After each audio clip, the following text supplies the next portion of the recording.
চাঁদাবাজি দখল আর সরকারি অর্থ হরিলুট করে বিপুল সম্পদের পাহাড় গড়েছেন রাঙামাটির কাউখালীর ঘাগড়ার ইউপি সদস্য মনিরুল ইসলাম।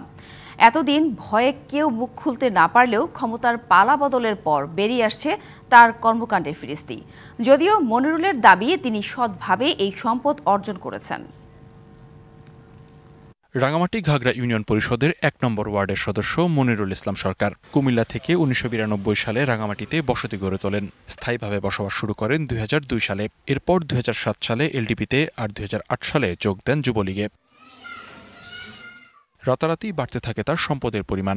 বড় ভাই আওয়ামী লীগের নেতা হওয়ায় তার সহায়তায় ২০১৯ সালে পান উপজেলা আওয়ামী লীগের আইন বিষয়ক সম্পাদকের পদ।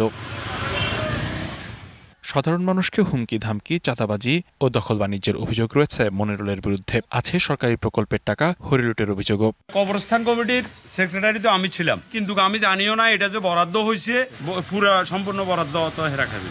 মনির মেম্বার উনি প্রথমত যখন ঘরে আসছে আমাকে ডাকে বললো, তোমার নামে ঘর আসছে, তুমি কি মাল ক্যারিং খরচ করে দিবে না আমরা করবো, তুমি পয়সা দিবে। এমনি সামনে প্রায় ৩০,০০০ টাকার মতো খরচ আমার। কাউখালী শহরে বিলাসবহুল বাড়ি মনিরুলের। রাঙ্গিপাড়া সহ উপজেলার বিভিন্ন স্থানে রয়েছে তার বিপুল জমি। যাদের জমি দখল করেছেন তারা এতদিন কেউই ভয়ে মুখ খুলতে পারেননি। আমার জায়গাটা জোর করে ক্ষমতা দেখাই দখল করে রেখেছে, কিন্তু আমার রেকর্ড আছে, কাগজপত্র আছে, দলিল আছে, সবকিছু আছে।